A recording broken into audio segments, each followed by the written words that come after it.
Breaking news Chevella honey trap కేసులో సంచలన విషయాలు బయటకొస్తున్నాయి. పట్టుబడ్డ అమర్ గ్యాంగ్స్టర్ నయీం అనుచరుడిగా పోలీసులు గుర్తించారు. మాజీ మావోయిస్టు సాంబశివరావు హత్య కేసులో అమర్ A1 నిందితుడిని పోలీసులు చెబుతున్నారు.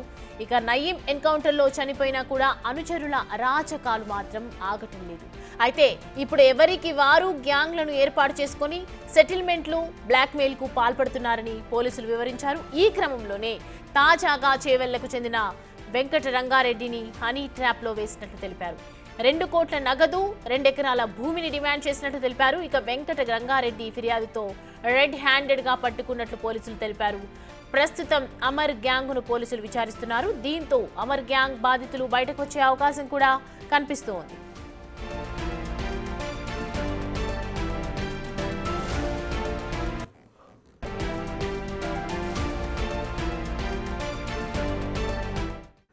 రైట్, ఈ అంశానికి సంబంధించి పూర్తి డీటెయిల్స్ అందించడానికి మా ప్రతినిధి సాగర్ మనకి అందుబాటులో ఉన్నారు. సాగర్, హనీ ట్రాప్ కి సంబంధించి పూర్తిగా అమర్ గ్యాంగ్ కి ఎంత లింక్ ఉంది, ఏంటి అనే వివరాలు, ప్రస్తుతం విచారణలో ఏం జరుగుతోంది, ఇప్పటికీ ఎంతమంది బయటకు వచ్చున్నారు, ఇప్పటివరకు జరిగినటువంటి పూర్తి డీటెయిల్స్ చెప్పండి.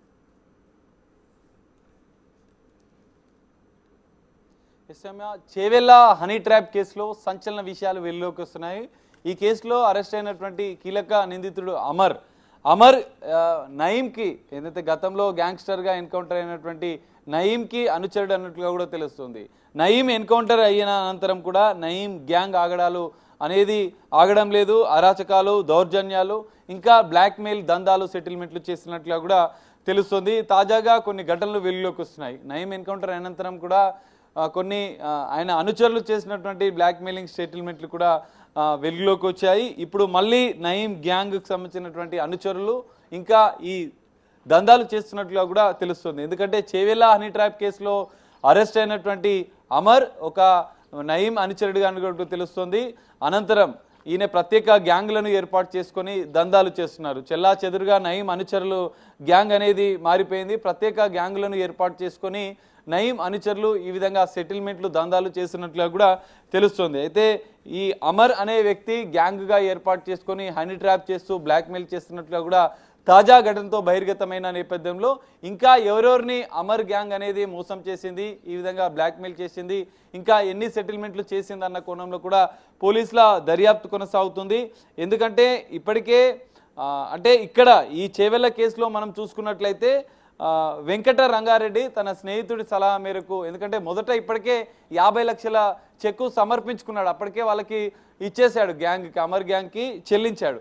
అనంతరం కూడా వాళ్ళు ఆ గ్యాంగ్ వాళ్ళు ఇంకా ఎక్కువ డబ్బులు, ఇంకా రాజకీయ పలుకుబడి ఉంది, ఆస్తులు పెద్ద ఎత్తున ఉన్నాయని గ్రహించి వెంకట రంగారెడ్డిని 2 కోట్ల రూపాయలు డిమాండ్ చేసినట్లుగా కూడా తెలుస్తుంది.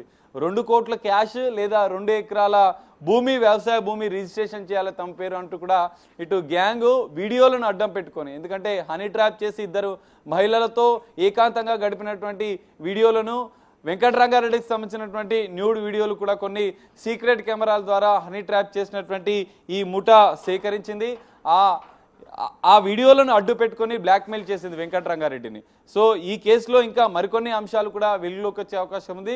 ఈ కేసులో ఇప్పటికే 5గురిని అరెస్ట్ చేసినటువంటి గోల్కొండ పోలీసులు ఇంకా ఎవరెవరి ప్రమేయం ఉంది, ఎందుకంటే ఈ 5గురే ముఠాగా ఏర్పడి ఈ బ్లాక్మెయిలింగ్ సంబంధించినటువంటి దందాలు చేస్తున్నారా లేదా ఇంకెవరైనా సహకరిస్తున్నారా అన్న కోణంలో కూడా ఇంకా విచారణ చేస్తున్నారు.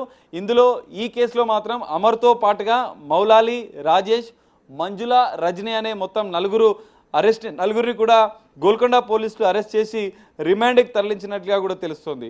ఎందుకంటే అనేక మంది హనీ ట్రాప్ కేసులో బాధితులు బయటికి రాకుండా ఉంటారు. ఎందుకంటే తమ పరువు పోతుంది, సమాజంలో పలుకుబడి ఉన్నటువంటి వ్యక్తులుగా వాళ్ళు చలామణి అవుతుంటారు. కాబట్టి రాజకీయ నేతలే కావచ్చు, బిజినెస్ మెన్సే కావచ్చు, ఇంకా ఇతరత్ర ఉన్నత వర్గాలకు సంబంధించినటువంటి వ్యక్తులను కూడా టార్గెట్గా చేస్తూ ఈ అమర్ గ్యాంగ్ అనేక బెదిరింపులకు, బ్లాక్మెయిలింగ్కు పాల్పడ్డట్లుగా కూడా పోలీసుల దర్యాప్తులో వెల్లడే అవకాశం ఉంది.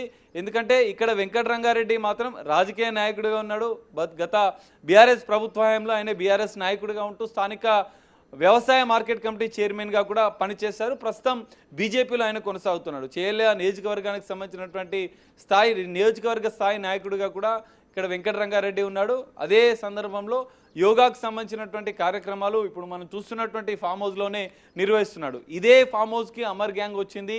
వెల్నెస్ సెంటర్ పేరుతో కొంత మానసిక పరిస్థితి బాగాలేదు, మహిళకు కొంత ఆరోగ్యంగా సహకరించాలి, యోగాకు సంబంధించినటువంటి కొన్ని కార్యక్రమాలు ఇక్కడ చేయాలి అని చెప్పి కూడా అమర్ గ్యాంగ్ వచ్చి వెంకటరంగారెడ్డిని రిక్వెస్ట్ చేయడం, అనంతరం మరోసారి వచ్చి ఆయనతో చనువుగా ఉంటూ ఆయనని అంటే వల విసిరి ఆయనను హనీ ట్రాప్ చేసి ముగ్గులోకి దింపి ఈ వీడియోలో చిత్రీకరణ అంతా చేసి ఇదంతా ఒక పకడ్బందీ ప్లాన్ ప్రకారం ఈ అమర్ గ్యాంగ్ చేసింది. కానీ ఇక్కడ ఈ గ్యాంగు 5గురేనా, ఇంకా ఎంతమంది తెర వెనుక ఉండి నడిపిస్తున్నారు అనేది కూడా బయటపడే అవకాశం ఉంది. ఎందుకంటే కొంతమంది ఇంకా బయటికి రాలేని బాధితులు కూడా ఎంతోమంది ఉంటారు. ఈ ముఠా బ్లాక్మెయిలింగ్కు డబ్బులు సమర్పించుకున్న తమ ఫోటోలు వీడియోలు అవన్నీ బయటకు వస్తే సమాజంలో పరుగు పోతుందని చెప్పి భావించే వాళ్ళు కూడా ఎంతోమంది ఉంటారు. కాబట్టి ఇంకా అమర్ గ్యాంగ్ ఇంకా ఇతర గ్యాంగ్లతో కలిసి ఇంకా ఎలాంటి సెటిల్మెంట్లు బ్లాక్మెయిల్ చేసింది అనేది కూడా బయటికి రావాల్సిన అవసరం కనిపిస్తుంది. బాధితులు ఎవరైనా ఉంటే కూడా ఇంకా పోలీసులను ఆశ్రయించాలని చెప్పి కూడా పోలీసులు విజ్ఞప్తి చేస్తున్నారు. ఇక్కడ మరో కీలక అంశం, అమర్ గ్యాంగ్ వద్ద ఉన్నటువంటి ఫోన్లను కూడా సీజ్ చేసినటువంటి పోలీసులు ఆ ఫోన్ డేటా ఆధారంగా వీళ్ళు బ్యాంక్ ట్రాన్సాక్షన్తో పాటుగా ఆర్థికపరమైనటువంటి లావాదేవీలు, ఎందుకంటే లక్షల్లో కోట్లలో వ్యవహారం వీళ్ళు బ్లాక్మెయిల్ ద్వారా సంపాదిస్తున్న నేపథ్యంలో వీటి వెనుక ఇంకా ఎవరున్నారన్న అంశాలు బయటికి రావాల్సిన అవసరం కనిపిస్తుంది. బాధితులు కూడా పోలీసులను ఆశ్రయించాలని చెప్పి కూడా పోలీసులు విజ్ఞప్తి చేస్తున్నారు. అయితే ఇప్పటికే రిమాండ్కి తరలించినటువంటి 5గురిని నయీం అనుచరుడైనటువంటి అమర్ ఇంకా ఎవరెవరితో గ్యాంగులను మెయింటైన్ చేస్తున్నాడు, ఇంకా ఎంతమందిని ఈ విధంగా బ్లాక్మెయిల్ చేసి డబ్బులు దండుకుండాలనేది కూడా బయటికి రావాల్సింది. కాబట్టి ఆయనని అమర్ గ్యాంగ్ని పోలీసులు కస్టడీకి తీసుకునే అవకాశం ఉంది. కస్టడీకి తీసుకొని విచారిస్తే ఇంకా ఎంతమందిని బ్లాక్మెయిల్ చేసి ఈ విధంగా మోసం చేశారు, హనీ ట్రాప్ చేశారు, సెటిల్మెంట్లు చేశారు, దందాలు చేశారు అనేది వాళ్ళ ఫోన్లో ఉన్నటువంటి వాట్సాప్ డేటాను కూడా పోలీసులు సేకరిస్తున్నట్లుగా కూడా తెలుస్తుంది. మరి కస్టడీకి తీసుకొని విచారిస్తే మరికొన్ని సంచలన విషయాలు ఈ హనీ ట్రాప్ కేసులో బయటపడే అవకాశం ఉంది. గతంలో కూడా హనీ ట్రాప్ ఘటనలు ఒక కలకలం సృష్టించాయి. హైదరాబాదే కాదు తెలంగాణ రాష్ట్ర వ్యాప్తంగా కూడా అనేక ఘటనలు చోటు చేసుకున్నాయి. సో తాజాగా అమర్ గ్యాంగ్ చేస్తున్నటువంటి హనీ ట్రాప్ కేసులో కూడా మరికొన్ని కీలక విషయాలు బయటపడే అవకాశం కనిపిస్తుంది. బాధితులు ఎవరైనా కూడా, ఎందుకంటే ఈ ఒక్క బాధితుడైతే బయటకు వచ్చి స్నేహితులు ధైర్యం చెప్పడం ద్వారా పోలీసులకు ఫిర్యాదు చేశాడు. పోలీసుల సహాయం ద్వారా ఈ ముఠా గుట్టురట్టు చేసిన పరిస్థితి.